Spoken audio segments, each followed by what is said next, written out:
Hello everyone, welcome back once again to StudyIQ IS English, your favorite channel here. My name is Praveen Mishra and we are going to discuss the burning topic of the day, right? So it's about the people of Assam, not the whole of the people of Assam, but yes, a community living inside the state of Assam. Those who have been freed with around 28,000 cases that were going against them inside the Foreigners Tribunal of Assam.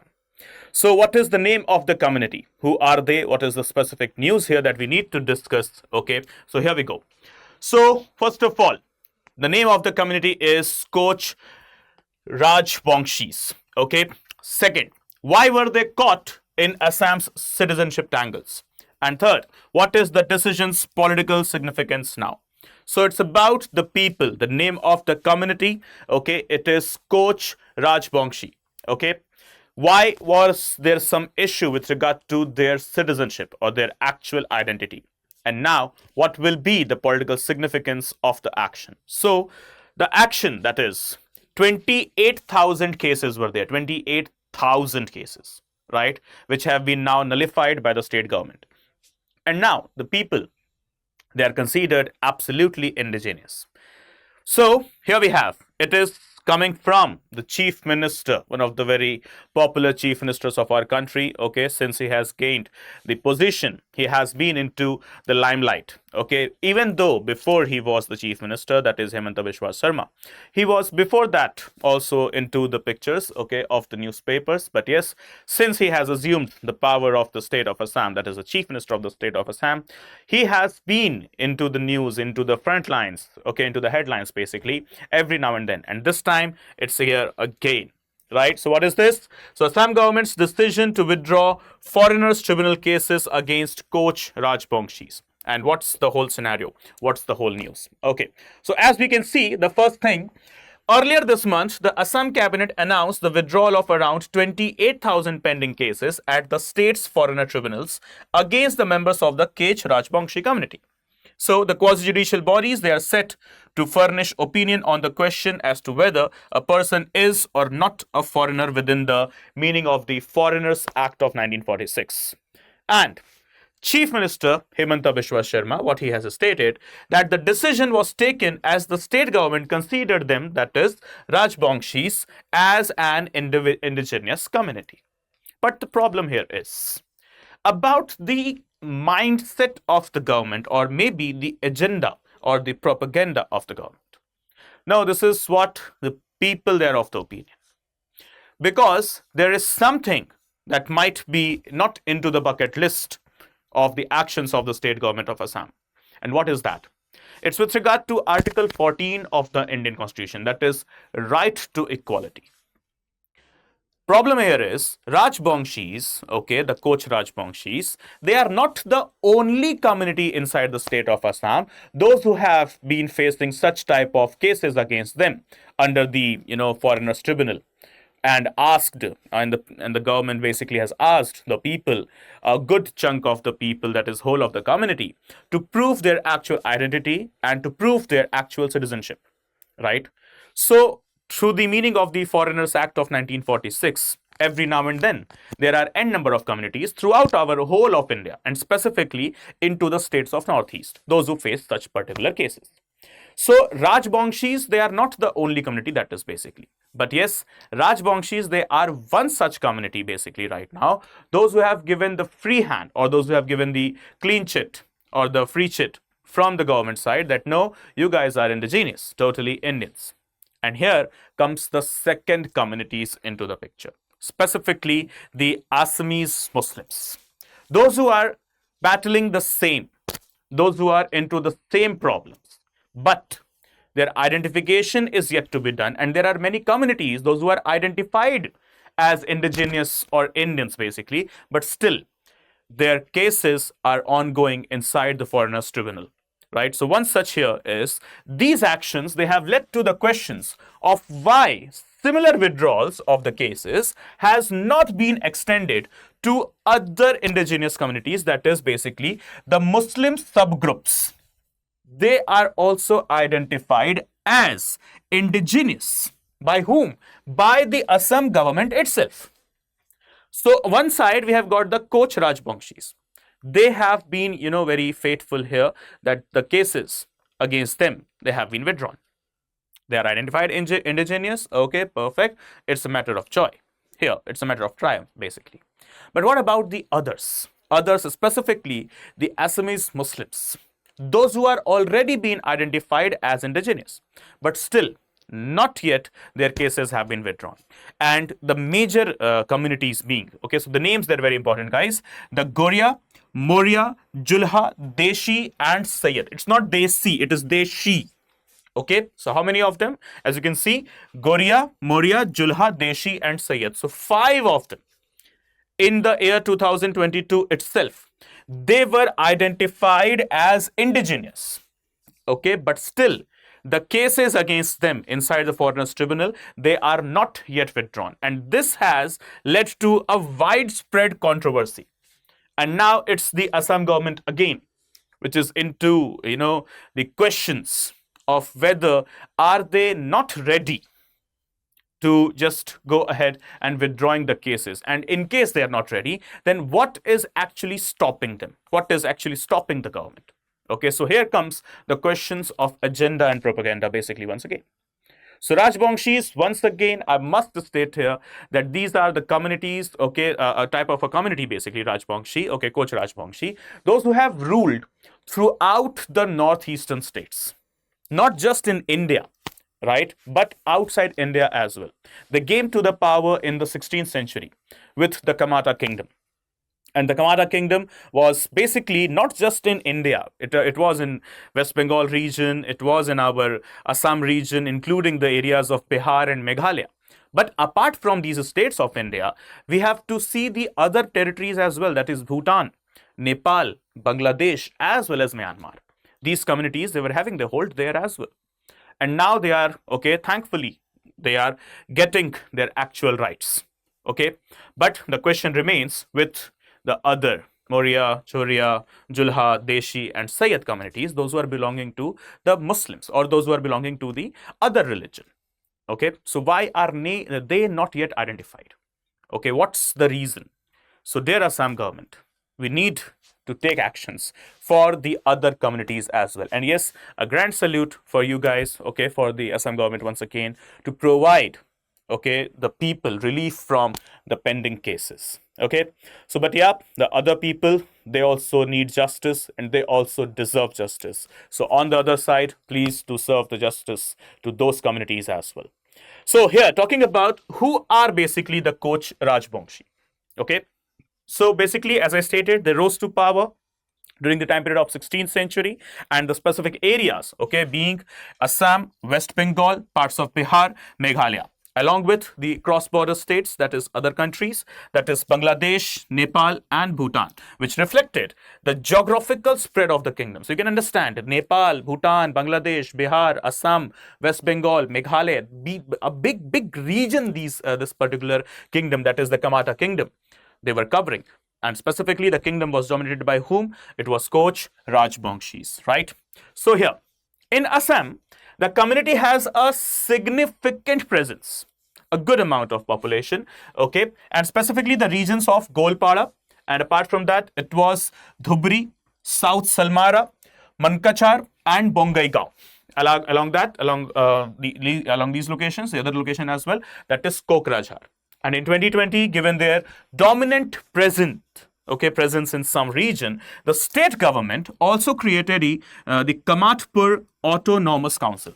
Okay, so it was a time period in 2020, watching the proper dominance or the edge effect of the community inside the state of Assam. A particular autonomous council was created as well. And what was the name of the autonomous council? It was the Kamatpur Autonomous Council. Okay, so parts of these districts, in order to go ahead with the social, economic, educational, and ethnical, along with cultural safeguard, as well as protection, as well as development. Okay, so 2020, remember guys, okay, the Kamatpur Autonomous Council was created by whom? By the state government only, state government of Assam only, right? So moving ahead. While the community has the OBC status in Assam, okay, it is one of the 6 communities that has been long demanding the scheduled tribe status. Okay, so as of now, what we need to understand that the Koch Rajbongshis, what status they do have? They are considered as the OBCs, as in the other backward classes. Okay, and make it clear, though a separate autonomous council has been created for them, still, okay, still the community is not tagged into the scheduled tribe community. So President's action under Article 341 of the Indian Constitution would be needed here, but still no such particular action has been taken yet.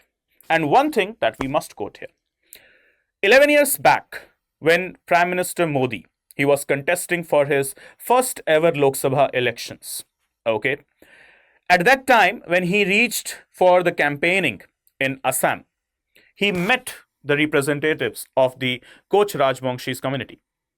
And there he promised them that we will provide you the good amount of support, the good level of support, in order to provide you with the citizenship tag properly, so that you are not considered as the D voters, okay, the default voters, something like that. And we'll also try to go ahead and withdrawal of the cases, okay, of the inside the Foreigner Tribunal.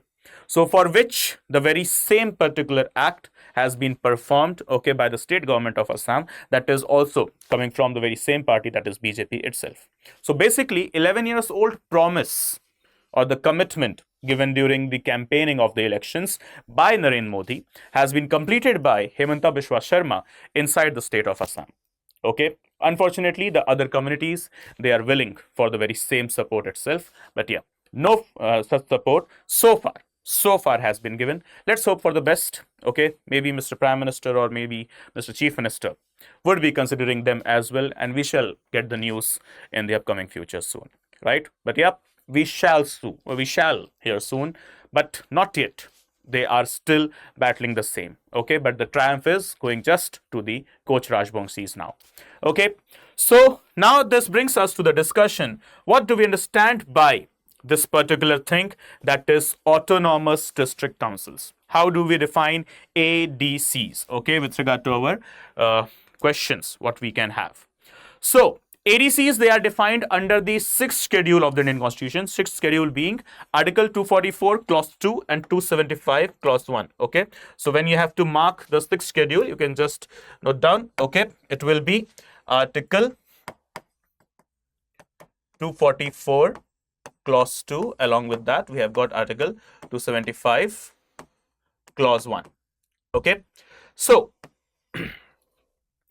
through that, the 10 areas, they are declared as the tribal areas. Okay, what are they? Assam, 3 of them, Meghalaya, 3 of them, Tripura, 1, and Mizoram, once again 3. So with the 6th schedule of the Indian Constitution, we have got 10 tribal areas in our country so far. Okay, where Assam 3, Meghalaya 3, Tripura 1, and Mizoram 3. Okay, and through this ADCs, that is the autonomous district councils, they are created. So each of these tribal areas constitutes an autonomous district, and each autonomous district is entitled with an autonomous district council. Okay, so remember guys, which schedule? 6th schedule. Which article? Article 244 Clause 2 and 275 Clause 1, through which the Constitution authorizes the state government to establish autonomous district councils. How many members should be there? So according to the Constitution, 30 members are to be there inside an autonomous district council. So when you talk about specifically the membership, so how many? 30 members. Out of 30, 26 of them, they are elected through the universal adult franchise, and 4 of them, they are nominated by the governor. So as we can see, so out of 30, 4 are nominated by whom? By the state governor only, whereas the other 26, they are elected for a 5-year term based on what? The adult franchise. What is the time period? What shall be the tenure of the ADCs and the members? It shall be exactly, once again, 5 years. Okay. So remember, 6th schedule, 244 Clause 2, 75 Clause 1, 10 particular areas as tribal areas. Out of 10, 3 of them, they are there in the state of Assam, and one such particular location is also there, that is the Kamatpura District Council. Okay, yes, not even tribal, but still a district council has been created for the Rajbongshis, that is the Koch Rajbongshis. They are still having the OBC tag. We just need to make this thing clear. Okay, now what is the work or the authority or the powers given to the such type of ADCs? So they do basically, they can legislate. They are type of the legislative organ as well. Okay, so they can legislate, that is on the grounds of law of land. Okay, legislate, okay, on the features or the principles or the provisions related to the land ownership, transfer, etc. Okay, apart from that, they do also constitute the village courts that can hear the disputes related to the property, marriage, divorce, etc. And yes, they also go ahead and create the provisions for the proper primary schools, dispensaries, markets, ferries, fisheries, roads, and so on. And yes, last but not the least, they also do take care of the money lending thing. Okay, money lending and trading by non-tribals inside the particular autonomous district council. Okay, so what they are entitled to. So one thing that we need to understand here, that is, first of all, along with the executive body, they do also work as a legislative body. And they can legislate on what? They can legislate, okay, on the property ownership, okay, on marriages, divorce, that is personal laws as well, they do come into the picture. Yes, they can do legislate on the grounds of the transfer of the property. And yes, apart from that, they do take care of the proper legislation and smooth functioning of the schools, markets, ferries, fisheries. Okay, yes, apart from that, one thing, that is the money lending activity that has been happening inside the particular region from the tribals, no, from the non-tribals. Okay, the tribals, the non-tribals, those who are ongoing with the particular profession of money lending. So they do have to take care, okay, that the money lending thing by the non-tribals inside the district council, they are happening or they are taking place on the constitutional grounds or not. Okay, so this is what the proper functions of the ADCs they are. Okay, guys, so that's it from my side today. So let's sign off for the day and see you soon in the very next session. Please do not forget to subscribe to our StudyIQ IS English channel. Okay, it is made just for you. Okay, and yes, if you need to connect with me, so here we go. Telegram, it will be the channel study_with_Praveen. So you can just join my Telegram channel. And apart from that, if you want to connect with me over Instagram, so it will be Praveen Mishra _2107. Okay, guys, so let's sign off for the day. See you in the next session, and let me know what's your opinion over the Assam government's action on just withdrawing of the 28,000 cases against the Koch Rajbongshis. Okay, guys, thank you so much. Bye bye. Good day. See you soon. Jai Hind. Jai Bharat.